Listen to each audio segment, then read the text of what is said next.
ಕೇರಳದ ವಯನಾಡು ಕ್ಷೇತ್ರದಲ್ಲಿ ರಾಹುಲ್ ಸ್ಪರ್ಧೆ ಹಿನ್ನೆಲೆಯಲ್ಲಿ ಕೇರಳಕ್ಕೆ ಆಗಮಿಸಿದ್ದಾರೆ ಎಐಸಿಸಿ ಅಧ್ಯಕ್ಷ ರಾಹುಲ್ ಗಾಂಧಿ.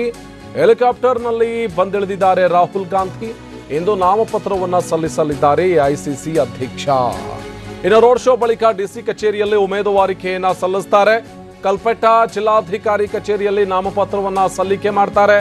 ರಾಹುಲ್ ಗಾಂಧಿಗೆ ಪ್ರಿಯಾಂಕಾ ಗಾಂಧಿ ಕೂಡ ಸಾಥನ್ನ ಕೊಟ್ಟಿದ್ದಾರೆ. ಉತ್ತರದಿಂದ ದಕ್ಷಿಣಕ್ಕೆ ದಂಡಯಾತ್ರೆಯ ರೀತಿಯಲ್ಲಿ ಬರ್ತಾ ಇರುವಂತಹ ರಾಹುಲ್ ಗಾಂಧಿ ಇವತ್ತು ವಯನಾಡು ಲೋಕಸಭಾ ಕ್ಷೇತ್ರದಿಂದ ಕಾಂಗ್ರೆಸ್ನ ಅಭ್ಯರ್ಥಿಯಾಗಿ ಕಣಕ್ಕಿಳಿತಾ ಇದ್ದಾರೆ. ಅವರು ಕಣಕ್ಕಿಳಿಯುವಂತಹ ಸಂದರ್ಭವನ್ನು ನಾವು ನೋಡ್ತಾ ಇದ್ದೀವಿ. ಅಂದರೆ ಕೇರಳದ ವಯನಾಡಿಗೆ ರಾಹುಲ್ ಗಾಂಧಿ ಆಗಮಿಸಿರುವಂತಹ ದೃಶ್ಯವನ್ನು ನೋಡ್ತಾ ಇದ್ದೀವಿ. ಹೆಲಿಕಾಪ್ಟರ್ ಮೂಲಕ ವಯನಾಡಿನ ಕಲ್ಪೆಟ್ಟಾಗೆ ಆಗಮಿಸಿದಂಥ ರಾಹುಲ್ ಗಾಂಧಿ ಅಲ್ಲಿಂದ ಡಿಸಿ ಕಚೇರಿವರೆಗೂ ಕೂಡ ರೋಡ್ ಶೋವನ್ನು ಮಾಡ್ತಾರೆ. ರೋಡ್ ಶೋ ಬಳಿಕ ತಮ್ಮ ನಾಮಪತ್ರವನ್ನು ಸಲ್ಲಿಸ್ತಾರೆ. ವಯನಾಡಿನಿಂದ ದಕ್ಷಿಣದಲ್ಲಿ ಸ್ಪರ್ಧಿಸಬೇಕು ಅನ್ನುವಂಥ ಒತ್ತಾಯ ಇತ್ತು. ಇತ್ತ ಕರ್ನಾಟಕದಿಂದಲೂ ಕೂಡ ಸ್ಪರ್ಧಿಸಬೇಕು ರಾಹುಲ್ ಗಾಂಧಿಯವರು ಅನ್ನುವಂಥ ಮನವಿಯನ್ನು ಕಾಂಗ್ರೆಸ್ನ ನಾಯಕರು ಮಾಡಿಕೊಂಡಿದ್ದರು. ಇಷ್ಟಾದ ಬಳಿಕವೂ ಕೂಡ ಕೇರಳವನ್ನು ಆಯ್ಕೆ ಮಾಡಿಕೊಂಡಂಥ ರಾಹುಲ್ ಗಾಂಧಿ ವಯನಾಡು ಲೋಕಸಭಾ ಕ್ಷೇತ್ರದಿಂದ ಅಭ್ಯರ್ಥಿಯಾಗಿ ಕಣಕ್ಕಿಳಿತಾ ಇದ್ದಾರೆ. ಆದರೆ ಅಷ್ಟೇನು ಸುಲಭದ ಜಯ ಸಿಗೋದಿಲ್ಲ ಅಥವಾ ಸುಲಭದ ಜಯ ಅನ್ನೋದು ಅಲ್ಲಿ ಕಠಿಣದ ಮಾತು ಅನ್ನುವಂಥ ವಿಚಾರವೂ ಕೂಡ ಇದೆ ವಯನಾಡಿನಲ್ಲಿ. ಇಷ್ಟಾದರೂ ಕೂಡ ರಾಹುಲ್ ಗಾಂಧಿ ವಯನಾಡಿನಲ್ಲಿ ಸ್ಪರ್ಧೆಯನ್ನು ಮಾಡ್ತಾ ಇದ್ದಾರೆ. ಕಾಂಗ್ರೆಸ್ನ ಅಭ್ಯರ್ಥಿಯಾಗಿ, ಕಾಂಗ್ರೆಸ್ನ ಹುರಿಯಾಳಾಗಿ ಇವತ್ತು ವಯನಾಡು ಲೋಕಸಭಾ ಕ್ಷೇತ್ರದಲ್ಲಿ ನಾಮಪತ್ರವನ್ನು ಸಲ್ಲಿಸೋದಕ್ಕೆ ಅಂತ ಹೇಳಿ ರಾಹುಲ್ ಗಾಂಧಿ ಹೆಲಿಕಾಪ್ಟರ್ ಮೂಲಕ ವಯನಾಡಿಗೆ ಆಗಮಿಸಿದ್ದಾರೆ.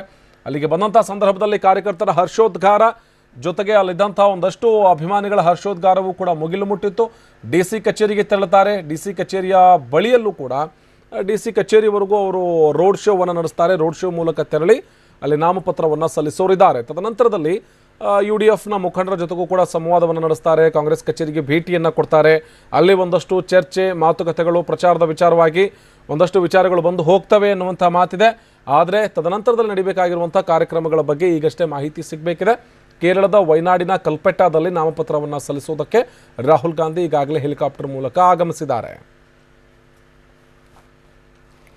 ಇದೇ ವಿಚಾರಕ್ಕೆ ಸಂಬಂಧಪಟ್ಟ ಹಾಗೆ ನಮ್ಮ ಪ್ರತಿನಿಧಿ ರಾಮ್ ದೂರವಾಣಿ ಸಂಪರ್ಕದಲ್ಲಿ ಜೊತೆಯಾಗಿದ್ದಾರೆ. ರಾಮ್, ವಯನಾಡಿಗೆ ಆಗಮಿಸಿದ್ದಾರೆ ಕಲ್ಪೆಟ್ಟಾಗೆ ಅನ್ನುವಂಥ ಮಾಹಿತಿ ಇದೆ. ರಾಹುಲ್ ಗಾಂಧಿ ಎಷ್ಟೊತ್ತಿಗೆ ಹೋಗಿ ನಾಮಪತ್ರವನ್ನು ಸಲ್ಲಿಸ್ತಾರೆ? ಅದಕ್ಕೂ ಮುನ್ನ ರೋಡ್ ಶೋ ಇದೆ ಅನ್ನುವಂಥ ವಿಚಾರ ಇದೆ. ಯಾವ ರೀತಿಯಾಗಿ ಸಿದ್ಧತೆ ನಡೀತಾ ಇದೆ ಅಲ್ಲಿ ರಾಮ್? ಆನಂದ್, ಕ್ಯಾಲ್ಕುಲೇಟ್ ಹೊರಟಂತಹ ರಾಹುಲ್ ಗಾಂಧಿ ಇದೀಗ ತಾನೇ ಕಲ್ಪಟ್ಟ ಹೆಲಿಕಾಪ್ಟರ್ ನ ಲ್ಯಾಂಡ್ ಮಾಡ್ಲಿಕ್ಕೆ ಕೃತಕವಾದಂತಹ ಹೆಲಿಪ್ಯಾಡ್ ಅನ್ನು ನಿರ್ಮಿಸಲಾಗಿದೆ. ಅಲ್ಲಿಗೆ ಈಗ ತಾನೇ ಆಗಮಿಸ್ತಾ ಇದ್ದಾರೆ. ದೃಶ್ಯಗಳು ಸಹ ನೋಡ್ತಾ ಇರಬಹುದು. ಕ್ಯಾಲ್ಕುಲೇಟ್ ನಿಂದ ನೇರವಾಗಿ ಅವರು ಕಲ್ಪೆಟ್ಟಾಗಿ ಆಗಮಿಸ್ತಾರೆ. ಕಲ್ಪೆಟ್ಟಾದಿಂದ ಜಿಲ್ಲಾಧಿಕಾರಿ ಕಚೇರಿಗೆ ತೆರಳಿ ಮೊದಲು ನಾಮಪತ್ರವನ್ನ ಸಲ್ಲಿಸ್ತಾರೆ. ನಾಮಪತ್ರ ಸಲ್ಲಿಸಿದ ನಂತರ ತೆರೆದ ವಾಹನದಲ್ಲಿ ಒಂದು ರೋಡ್ ಶೋ ಅನ್ನು ಸಹ ಆಯೋಜಿಸಲಾಗಿದೆ. ಸದ್ಯ ಈ ಹೆಲಿಪ್ಯಾಡ್ ಅನ್ನ ಕೃತಕವಾಗಿ ನಿರ್ಮಿಸಿದ್ದಾರೆ. ಇಲ್ಲಿಂದ ಜಿಲ್ಲಾಧಿಕಾರಿ ಕಚೇರಿವರೆಗೂ ಸಹ ಒಂದು ಮೆರವಣಿಗೆ ಇರುತ್ತದೆ. ಎರಡೂ ಕಡೆಗಳಲ್ಲೂ ಸಹ ರಸ್ತೆ ಎರಡೂ ಭಾಗದಲ್ಲಿ ಈಗಾಗಲೇ ಕಾರ್ಯಕರ್ತರು ನಿಂತ್ಕೊಂಡಿದ್ದಾರೆ. ಅಂದ್ರೆ ಕಾರ್ಯಕರ್ತರ ಉತ್ಸಾಹ ಈಗ ಇಮ್ಮಡಿಯಾಗಿದೆ ಅಂತ ಹೇಳ್ಬೋದು. ಯಾಕಂದ್ರೆ ಉತ್ತರದಿಂದ ದಕ್ಷಿಣಕ್ಕೆ ವಲಸೆ ಬಂದು ರಾಹುಲ್ ಗಾಂಧಿ ತಮ್ಮ ಕ್ಷೇತ್ರದಲ್ಲಿ ಸ್ಪರ್ಧೆ ಮಾಡ್ತಾ ಇರೋದ್ರಿಂದಾಗಿ ಈ ಒಂದು ವಯನಾಡು ಲೋಕಸಭಾ ಕ್ಷೇತ್ರ ಇದೆ, ಸಾಕಷ್ಟು ಅಭಿವೃದ್ಧಿಯನ್ನ ಕಾಣಬಹುದು ಒಂದು ನಿರೀಕ್ಷೆಯಲ್ಲಿದ್ದಾರೆ. ಇದರ ಜೊತೆಗೆ ಕಳೆದ 2 ಲೋಕಸಭಾ ಚುನಾವಣೆಯಲ್ಲೂ ಕಾಂಗ್ರೆಸ್ ಮೇಲುಗೈಯನ್ನ ಸಾಧಿಸಿತ್ತು. ಹೀಗಾಗಿ ರಾಹುಲ್ ಗಾಂಧಿಗೆ ಸುಲಭವಾದಂತಹ ಜಯವನ್ನ ಸಿಗ್ತದೆ ಅಂತ ಹೇಳಿ ಕಾಂಗ್ರೆಸ್ ಕಾರ್ಯಕರ್ತರು ವಿಶ್ವಾಸವನ್ನು ಹೊಂದಿದ್ದಾರೆ. ಆದ್ರೆ ಇಲ್ಲಿ ಗ್ರೌಂಡ್ ರಿಯಾಲಿಟಿಯೇ ಬೇರೆ ಇದೆ. ಅಂದ್ರೆ ಕಳೆದ ಬಾರಿ ಲೋಕಸಭಾ ಚುನಾವಣೆಯಲ್ಲೂ ಸಹ ಸಿಪಿಐನ ಅಭ್ಯರ್ಥಿ ಮತ್ತೆ ಕಾಂಗ್ರೆಸ್ನ ಅಭ್ಯರ್ಥಿ ನಡುವೆ ನೇರ ಸ್ಪರ್ಧೆ ಇತ್ತು. ಆ ಒಂದು ಸ್ಪರ್ಧೆಯಲ್ಲಿ ಕೆಲವೇ ಮತಗಳ ಅಂತರದಿಂದಷ್ಟೇ ಕಾಂಗ್ರೆಸ್ನ ಅಭ್ಯರ್ಥಿ ಜಯಬೇರಿ ಬಾರಿಸಿದ್ರು. ಹೀಗಾಗಿ ಈ ಬಾರಿ ಆ ಗೆಲುವು ಅಷ್ಟು ಸುಲಭವಾಗಿ ಸಿಗೋದಿಲ್ಲ ಅನ್ನೋ ಒಂದು ಚರ್ಚೆ ಈಗ ಆರಂಭವಾಗಿದೆ. ಜೊತೆಗೆ ಬಿಜೆಪಿ ಸಹ ಒಂದು ಪ್ರಬಲ ಸ್ಪರ್ಧೆಯನ್ನ ನೀಡ್ತಾ ಇರೋದ್ರಿಂದಾಗಿ ಒಂದು ತ್ರಿಕೋನ ಸ್ಪರ್ಧೆ ವಯನಾಡು ಲೋಕಸಭಾ ಕ್ಷೇತ್ರದಲ್ಲಿ ಏರ್ಪಡುತ್ತದೆ. ಹೀಗಾಗಿ ರಾಹುಲ್ ಗಾಂಧಿ ಸುಲಭವಾದಂತಹ ಜಯ ಸಿಗೋದಿಲ್ಲ ಅನ್ನೋ ಒಂದು ಚರ್ಚೆ ಆರಂಭವಾಗಿದೆ. ದೃಶ್ಯಗಳಲ್ಲಿ ನೀವು ನೋಡ್ತಾ ಇರ್ಬೋದು. ಈಗ ತಾನೇ ಕಲ್ಪೆಟ್ಟಾದಲ್ಲಿ ಇರುವಂತಹ ಪುಸ್ತಕ ಹೆಲಿಪ್ಯಾಡ್ ಅನ್ನ ನಿರ್ಮಿಸಲಾಗಿದೆ. ಅದಕ್ಕೆ ರಾಹುಲ್ ಗಾಂಧಿಯ ಹೆಲಿಕಾಪ್ಟರ್ ಈಗ ತಾನೇ ಆಗಮಿಸಿದೆ. ಈಗ ತಾನೇ ಲ್ಯಾಂಡ್ ಆಗ್ತಾ ಇದೆ ಹೆಲಿಕಾಪ್ಟರ್ ನಲ್ಲಿ ರಾಹುಲ್ ಗಾಂಧಿ ಜೊತೆಗೆ ಸಹೋದರಿ ಪ್ರಿಯಾಂಕಾ ಗಾಂಧಿ ಸಹ ಸಾಥನ್ನ ನೀಡುವಂತಹ ಕೆಲಸ ಮಾಡ್ತಾರೆ. ಇವರಿಬ್ಬರು ಸಹ ಈಗ ಇಲ್ಲಿಂದ ತೆರೆದ ವಾಹನದಲ್ಲಿ ಜಿಲ್ಲಾಧಿಕಾರಿ ಕಚೇರಿವರೆಗೂ ಸಹ ತೆರಳುತ್ತಾರೆ. ಅಲ್ಲಿ ನಾಮಪತ್ರವನ್ನ ಸಲ್ಲಿಸಲಾಗ್ತದೆ. ಇದಾದ ನಂತರ 2 ಕಿಲೋಮೀಟರ್ ರೋಡ್ ಶೋ ಅನ್ನ ಆಯೋಜಿಸಲಾಗಿದೆ. ಅದೇ ರೀತಿಯಾಗಿ ಪ್ರಚಾರದ ಕಾರ್ಯಕ್ಕೂ ಸಹ ಅಲ್ಲೇ ಚಾಲನೆಯನ್ನ ನೀಡಲಾಗ್ತದೆ. 2 ಕಿಲೋಮೀಟರ್ನ ರಸ್ತೆ ಉದ್ದಕ್ಕೂ ಸಂಚಾರವನ್ನ ನಿರ್ಬಂಧಿಸಲಾಗಿದೆ. ಮತ್ತೆ ಅಲ್ಲಿರುವಂತಹ ಅಂಗಡಿ ಮುಗ್ಗಟ್ಟುಗಳನ್ನು ಬಂದ್ ಮಾಡಲು ಈಗಾಗಲೇ ಜಿಲ್ಲಾಡಳಿತ ಸೂಚನೆಯನ್ನು ನೀಡಿದೆ. ಎರಡೂ ಕಡೆಗಳಲ್ಲೂ ಬ್ಯಾರಿಕೇಡ್ ನ ವ್ಯವಸ್ಥೆಯನ್ನ ಮಾಡಿದೆ. ಕಾಂಗ್ರೆಸ್ ಕಾರ್ಯಕರ್ತರು ಮತ್ತೆ ಜನರು ಅಲ್ಲಿ ನಿಂತ್ಕೊಂಡು ನೋಡುವಂತಹ ವ್ಯವಸ್ಥೆಯನ್ನ ಮಾಡಿದ್ರೆ ಏನು ಕೆಲವೇ ನಿಮಿಷಗಳಲ್ಲಿ ಈಗ ರಾಹುಲ್ ಗಾಂಧಿ ಜಿಲ್ಲಾಧಿಕಾರಿ ಕಚೇರಿಗೆ ತೆರಳಿ ನಾಮಪತ್ರವನ್ನ ಸಲ್ಲಿಸ್ತಾರೆ. ಆನಂದ್, ಧನ್ಯವಾದ ರಾಮ್ ಮಾಹಿತಿಗಾಗಿ.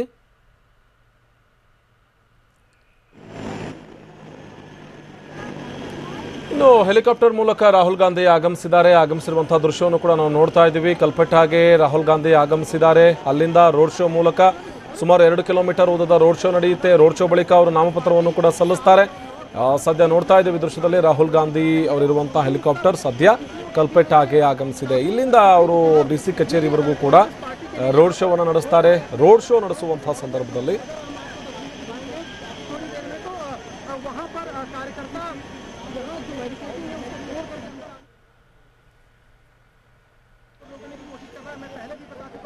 तस्वीरों में अगर आप देख पा रहे हो तो प्रियंका गांधी राइट साइड में बैठी हुई है, उसके बाद राहुल गांधी बैठे हुए हैं। ये दोनों तस्वीरें क्या दिखाई दे रही हैं आपको?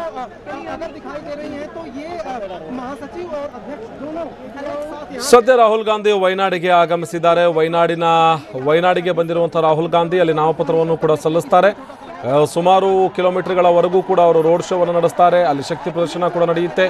ರೋಡ್ ಶೋ ಬಳಿಕ ಅವರು DC ಕಚೇರಿಗೆ ತೆರಳಿ ನಾಮಪತ್ರವನ್ನು ಸಲ್ಲಿಸ್ತಾರೆ. ರೋಡ್ ಶೋ ನಡೆಯುವಂತಹ ಸಂದರ್ಭದಲ್ಲಿ ಏನು DC ಕಚೇರಿಯವರೆಗೂ ಕೂಡ ಬಸ್ ನಿಲ್ದಾಣದಿಂದ DC ಕಚೇರಿವರೆಗೂ ಸಂಪೂರ್ಣವಾಗಿ ಸಂಚಾರವನ್ನು ಬಂದ್ ಮಾಡಲಾಗಿದೆ. ದೃಶ್ಯದಲ್ಲಿ ನೋಡ್ತಾ ಇದ್ದೀವಿ ರಾಹುಲ್ ಗಾಂಧಿ ಇದ್ದಾರೆ, ಹಾಗೆ ಪ್ರಿಯಾಂಕಾ ಗಾಂಧಿ ಇಬ್ಬರು ಕೂಡ ವಯನಾಡಿಗೆ ಆಗಮಿಸಿದ್ದಾರೆ. ಬಂದು ನಾಮಪತ್ರವನ್ನು ಸಲ್ಲಿಸ್ತಾ ಇದ್ದಾರೆ. ದೃಶ್ಯದಲ್ಲಿ ನೋಡ್ತಾ ಇದ್ದೀವಿ ಅತ್ತ ರಾಹುಲ್ ಗಾಂಧಿ ಇತ್ತ ಪ್ರಿಯಾಂಕಾ ಗಾಂಧಿ ಇಬ್ಬರು ಕೂಡ ವಯನಾಡಿಗೆ ಆಗಮಿಸಿದ್ದಾರೆ. ವಯನಾಡಿಗೆ ಬಂದಿರುವಂಥ ರಾಹುಲ್ ಗಾಂಧಿ ಅಲ್ಲಿ ವಯನಾಡಿನ ಕಾಂಗ್ರೆಸ್ ಅಭ್ಯರ್ಥಿಯಾಗಿ ನಾಮಪತ್ರವನ್ನು ಸಲ್ಲಿಸ್ತಾ ಇದ್ದಾರೆ. ಉತ್ತರದಿಂದ ದಕ್ಷಿಣಕ್ಕೆ ವಲಸೆ ಬಂದಿರುವಂಥ ರಾಹುಲ್ ಗಾಂಧಿ ಇಲ್ಲಿ ಯಾವ ರೀತಿಯಾದಂತಹ ಜಾದೂ ಮಾಡ್ತಾರೆ. ರಾಹುಲ್ ಗಾಂಧಿ ಸ್ಪರ್ಧೆಯಿಂದ ಕೇರಳ ಸೇರಿದಂತೆ ದಕ್ಷಿಣ ಭಾರತದಲ್ಲಿ ಕಾಂಗ್ರೆಸ್ ಪಕ್ಷಕ್ಕೆ ಏನಾದರೂ ಟಾನಿಕ್ ಸಿಗುತ್ತಾ ಅಥವಾ ಇಲ್ಲಿ ಕಾಂಗ್ರೆಸ್ ಪಕ್ಷಕ್ಕೆ ಒಂದು ದೊಡ್ಡದಾದಂತಹ ಜಯ ಸಿಗುತ್ತಾ ಅನ್ನುವಂಥ ನಿರೀಕ್ಷೆಯನ್ನು ಕೂಡ ಇಟ್ಕೊಳ್ಳಲಾಗಿದೆ.